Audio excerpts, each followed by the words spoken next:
मन शांत नहीं रहता, बहुत ज़्यादा चिंता होती है। तो आज का सत्संग सिर्फ तुम्हारे लिए है। जब रात का घोर अंधकार छाता है और सारी सृष्टि निद्रा की शांत गोद में विश्राम करने चली जाती है, तब तुम्हारी आंखों की नींद कहीं बहुत दूर खो जाती है। विचारों का एक ऐसा भयंकर और अनवरत कोलाहल मस्तिष्क में शुरू हो जाता है, जिसका ना कोई आदि दिखाई देता है और ना कोई अंत। कल क्या होगा? उस व्यक्ति ने मेरे साथ ऐसा कटु व्यवहार क्यों किया? मेरे भविष्य का क्या होगा? कहीं मेरे अपनों को कोई भयंकर कष्ट तो नहीं आ जाएगा? क्या मैं कभी अपने जीवन में सफल हो पाऊंगा, या इसी तरह असफलताओं के अंधकार में भटकता रहूंगा? यह अनगिनत प्रश्न एक भारी हथौड़े की भांति तुम्हारे सिर पर निरंतर प्रहार करते रहते हैं। सीने में एक अजीब सी घबराहट, एक ऐसा भारीपन बैठ गया है जो तुम्हें खुलकर सांस भी नहीं लेने देता। शारीरिक रूप से तुम भले ही अपने कमरे में बिस्तर पर लेटे हो, लेकिन मानसिक रूप से तुम अज्ञात भयों और चिंताओं की मीलों लंबी थकान देने वाली दौड़ लगा रहे हो।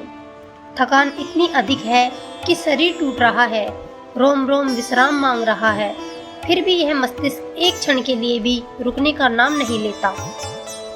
बाहर से तुम दुनिया के सामने, अपने परिवार के सामने मुस्कुराते हो, अपने सारे सांसारिक कर्तव्य एक यंत्र की तरह निभाते हो, लेकिन अंदर ही अंदर एक गहरी उदासी और एक अनजाना भय तुम्हारे दिमाग की तरह भीतर से पूरी तरह खोखला कर रहा है।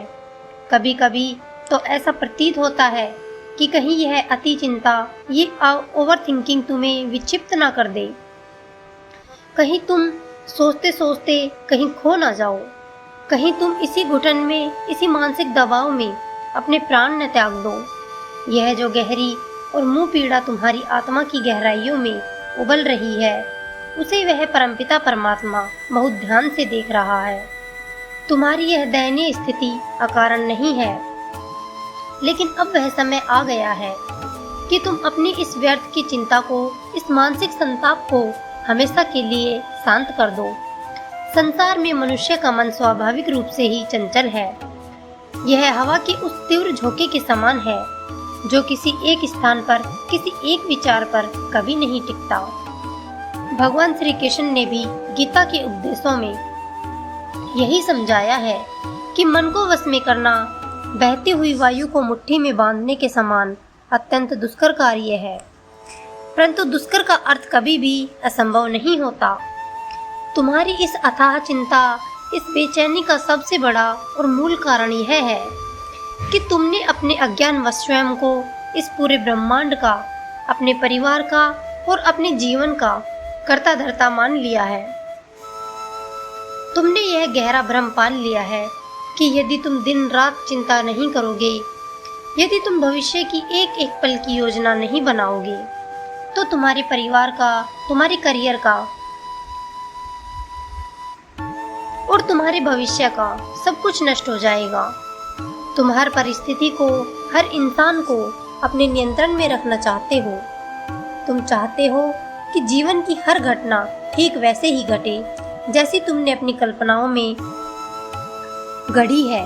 तुम चाहते हो कि लोग तुम्हारे मन के अनुसार व्यवहार करें, समय तुम्हारी घड़ी के अनुसार चले और भविष्य तुम्हारे द्वारा खींची गई रेखाओं पर ही आगे बढ़े।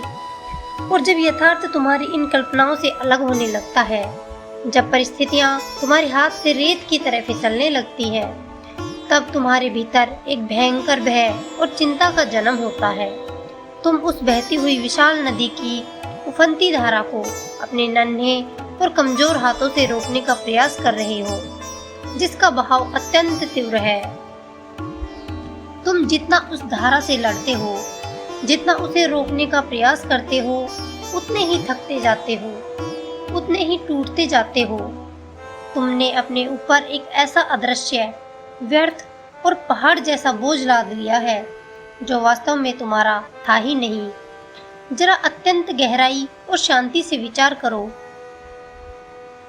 कि क्या तुम्हारे चिंता करने से आने वाला कल बदल जाएगा? क्या रात भर जागकर रोने से या घबराने से कल की कोई भी समस्या सुलझ जाएगी? नहीं, कभी नहीं। चिंता कभी भी कल के दुख को कम नहीं करती। बल्कि वह तुम्हारे आज के सुख को, तुम्हारी आज की शक्ति और ऊर्जा को भी पूरी तरह से चूस लेती है। तुम एक ऐसे भविष्य के बारे में सोच सोच कर भयभीत हो रहे हो जिसका अभी तक जन्म भी नहीं हुआ है। हमारा यह मायावी मस्तिष्क अक्सर हमें ऐसे डरावने चित्र दिखाता है, ऐसी भयंकर विपत्तियों की और दुर्घटनाओं की कल्पना करवाता है जो शायद हमारे जीवन में कभी घटित ही ना हो। यह माया का सबसे बड़ा और सबसे क्रूर खेल है। माया तुम्हें हमेशा उस चीज के लिए डराती है जो यथार्थ में है ही नहीं। तुम उस अतीत के लिए रो रहे हो जो अब मर चुका है, जो एक राख बन चुका है, जो अब किसी भी कीमत पर कभी वापस नहीं आ सकता। और तुम उस भविष्य के लिए घबरा रहे हो जो अभी तक तुम्हारी पहुंच से बाहर है। इन दोनों मृत और अजन्मे कालों के बीच जो ये साक्षात वर्तमान क्षण है, जो साक्षात ईश्वर का जीवंत स्वरूप है, उसे तुम अपने ही हाथों से नष्ट कर रहे हो। यह वर्तमान ही वो एकमात्र सत्य है जो तुम्हारे पास है, जिसमें तुम सांस ले सकते हो, कर्म कर सकते हो, और तुम इसे चिंता की दहकती चिता पर रोज जला रहे हो। ईश्वर की इस सुंदर सृष्टि के उस अद्भुत और शाश्वत नियम को देखो। सुबह सूर्य अपने निश्चित समय पर उदय होता है, ऋतुएं अपने तय समय पर बदलती हैं, हवाएं अपने नियम से बहती हैं। एक छोटा सा पक्षी सुबह उठकर भोजन की तलाश में अपने घोंसले से निकलता है, लेकिन क्या तुमने कभी किसी पक्षी को कल के भोजन के लिए, सर्दियों के लिए या भविष्य के लिए चिंता करते देखा है?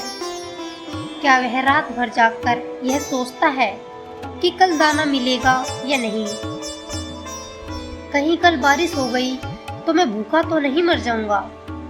नहीं, वह प्रकृति पर, उस परमेश्वर की विशाल व्यवस्था पर पूर्ण विश्वास करता है, जिस परम सत्ता ने इस पूरे अनंत ब्रह्मांड को, करोड़ों तारों, नक्षत्रों और ग्रहों को इतने सुव्यवस्थित तरीके से संभाल रखा है, जिसने तुम्हें तुम्हारी माता के गर्भ के उस घने अंधकार में तब भोजन पहुंचाया था जब तुम्हारे पास ना चबाने के लिए दांत थे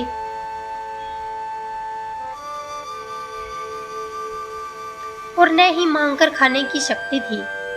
क्या वह सर्वशक्तिमान परमात्मा आज तुम्हारे इस छोटे से जीवन को नहीं संभाल सकता? क्या उसे तुम्हारी चिंता नहीं है? तुम्हारी सबसे बड़ी त्रासदी यह है कि तुम भगवान के अस्तित्व पर विश्वास तो करते हो, तुम मंदिर जाते हो, लेकिन तुम्हें भगवान की कार्य प्रणाली और उनकी दयालु व्यवस्था पर रत्ती भर भी विश्वास नहीं है। तुम मंदिर में जाकर भगवान के सामने सिर तो झुकाते हो, लेकिन मंदिर की दहलीज से बाहर आते ही अपनी समस्याओं का भारी बोझ वापस अपने कंधों पर उठा लेते हो। यह तो बिल्कुल वैसा ही है जैसे कोई व्यक्ति किसी रेलगाड़ी में यात्रा कर रहा हो और उसने अपना बहुत भारी सामान अपने सिर पर रखा हुआ हो। जब कोई ये सहयात्री उससे पूछे कि भाई ये सामान सिर से नीचे क्यों नहीं रखते, तो वह कहे कि कहीं इस बेचारी ट्रेन पर ज़्यादा बोझ न पड़ जाए। क्या यह हास्यप्रद मूर्खतापूर्ण नहीं है? जब वो विशाल ट्रेन तुम्हें ढो रही है तो तुम्हारे उस छोटे से सामान को भी आसानी से ढो लेगी। ठीक उसी प्रकार जब उस अनंत ईश्वर ने तुम्हें यह जीवन दिया है तो तुम्हारे जीवन की सारी समस्याएं, सारी जरूरतें, सारी चिंताएं क्या वो नहीं उठा सकता? लेकिन ऐसा बिल्कुल नहीं है। चिंता एक ऐसी अग्नि है जो बड़े बड़े सुरवीरों, धनवानों, ज्ञानियों और राजाओं को भी अपनी चपेट में ले लेती है। यदि मनुष्य के पास आध्यात्मिक ज्ञान न हो तो वह महलों में बैठकर भी चिंता से जलता रहता है। हमारे सनातन धर्म के पवित्र शास्त्रों में एक ऐसा अत्यंत अद्भुत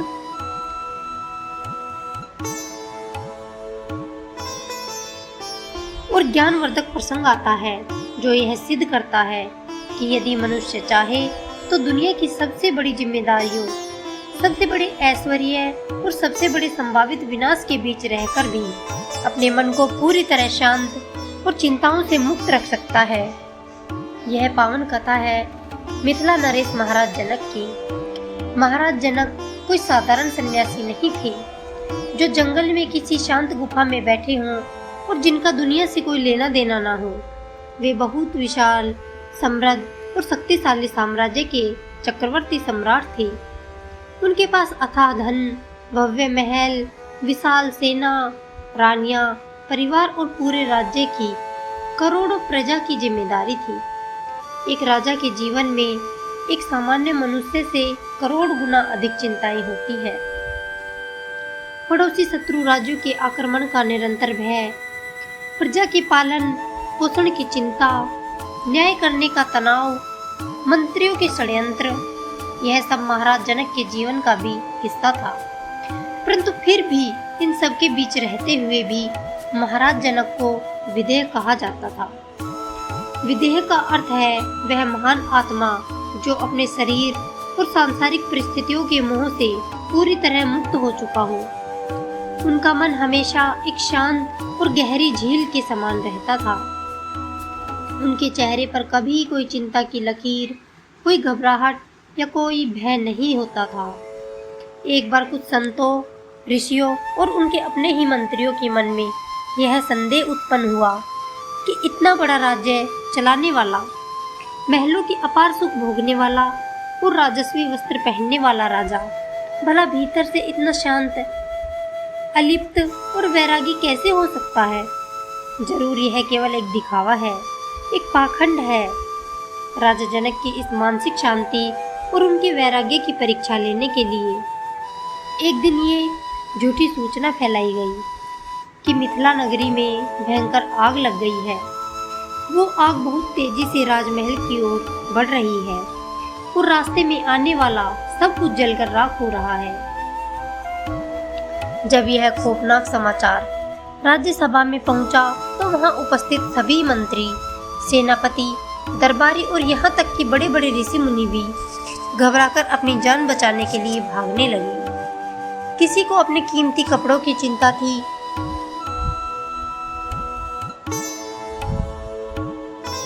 किसी को अपने धन की, किसी को अपने परिवार की। चारों ओर एक भयंकर हाहाकार मच गया। मृत्यु और विनाश का भय सबके चेहरों पर स्पष्ट दिखाई दे रहा था। परंतु उस भीषण कोलाहल के बीच महाराज जनक अपने राज सिंहासन पर अत्यंत शांत, अडिग और निर्विकार भाव से बैठे रहे। उनके चेहरे पर ना कोई भय था, ना कोई घबराहट और ना ही भविष्य की कोई चिंता। वे ऐसे बैठे थे मानो कुछ हुआ ही न हो। जब लोगों ने आश्चर्यचकित होकर उनसे पूछा कि महाराज, आपका पूरा राज्य जल रहा है, आपके महल जलने वाले हैं, आपका सारा ऐश्वर्य खाक होने वाला है और आप ऐसे शांत कैसे बैठे हैं? क्या आपको कोई चिंता नहीं सता रही? तब महाराज जनक ने अत्यंत मधुर, गंभीर और आत्मज्ञान से भरे स्वर में उत्तर दिया कि यदि पूरी मिथिला भी जलकर भस्म हो जाए तब भी मेरा कुछ नहीं जलता, क्योंकि मेरा वास्तविक स्वरूप यह राज्य, यह धन, यह शरीर नहीं है। मैं तो केवल एक साक्षी हूँ। यह राज्य उस ईश्वर का है, यह संपत्ति उसी की है और मैं केवल उनके एक सेवक के रूप में इसका संचालन कर रहा हूँ। यदि उस परमेश्वर की इच्छा से इसे आज ही नष्ट करने की है तो मैं चिंता क्यों करूं? जो वास्तव में मेरा है ही नहीं, उसे खोने का, उसके छिन जाने का भय कैसा? महाराज जनक का यह उत्तर कोई साधारण बात नहीं था। यह पूर्ण अनासक्ति, वैराग्य और ईश्वर पर पूर्ण समर्पण का सर्वोच्च शिखर था। उन्होंने अपने जीवन में गीता की कर्मण्येवा अधिकारस्ते के सिद्धांत को पूरी तरह से उतार लिया था। वे राज्य का हर कार्य पूरी निष्ठा, पूरी बुद्धिमत्ता और पूरी ऊर्जा के साथ करते थे, लेकिन उस कार्य के परिणाम को, उस राज्य के स्वामित्व को उन्होंने कभी अपने मन पर हावी नहीं होने दिया। वे जानते थे कि यह संसार एक बहुत बड़ा रंगमंच है और वे केवल अपना अभिनय कर रहे हैं। नाटक समाप्त होने पर किसी भी राजा के वेश में रहने वाले अभिनेता को अपना मुकुट उतार कर जाना ही पड़ता है। वो अभिनेता उस मुकुट को अपना नहीं मानता। जब स्वामित्व का मालिक होने का अहंकार ही नहीं है तो फिर चिंता किस बात की। आज तुम्हें भी अपने जीवन के इस कठिन दौर में महाराज जनक के इसी विदेह भाव को अपनाना होगा। तुम्हारी चिंताओं का, तुम्हारी रातों की नींद उड़ने का मूल कारण तुम्हारा अत्यधिक मोह है। तुम अपने परिवार से, अपनी नौकरी से, अपने बैंक बैलेंस से, अपने मान सम्मान और सामाजिक छवि से इस कदर चिपक गए हो कि उनके छिन जाने का, उनके खराब होने का भय तुम्हें हर पल डराता रहता है। प्रेम करना तुम्हारा धर्म है, अपने परिवार का पालन पोषण करना तुम्हारा पवित्र कर्तव्य है। धन कमाना भी एक अच्छे गृहस्थ जीवन के लिए बहुत आवश्यक है, परंतु इन सब के प्रति अपने मन में आसक्ति मत रखो। अपने आप को इन सब का मालिक मत समझो। स्वयं को केवल एक ट्रस्टी या एक रखवाला मानो। यह सोचो कि यह परिवार, यह धन, यह पद सब कुछ उस परमात्मा की संपत्ति है और उसने अपनी कृपा से तुम्हें कुछ समय के लिए इनकी देखभाल का कार्य सौंपा है।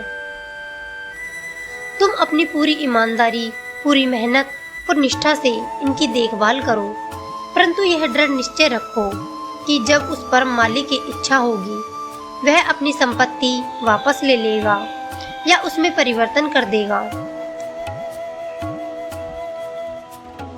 जब तुम इस निर्मल भाव से जीवन जीना शुरू करते हो तो तुम्हारे कंधों से वह चिंता का भारी बोझ अचानक गिर जाता है। तुम कर्म तो करते हो, बहुत शानदार कर्म करते हो, लेकिन उस कर्म के परिणाम की चिंता तुम्हारे भीतर से नहीं सताती।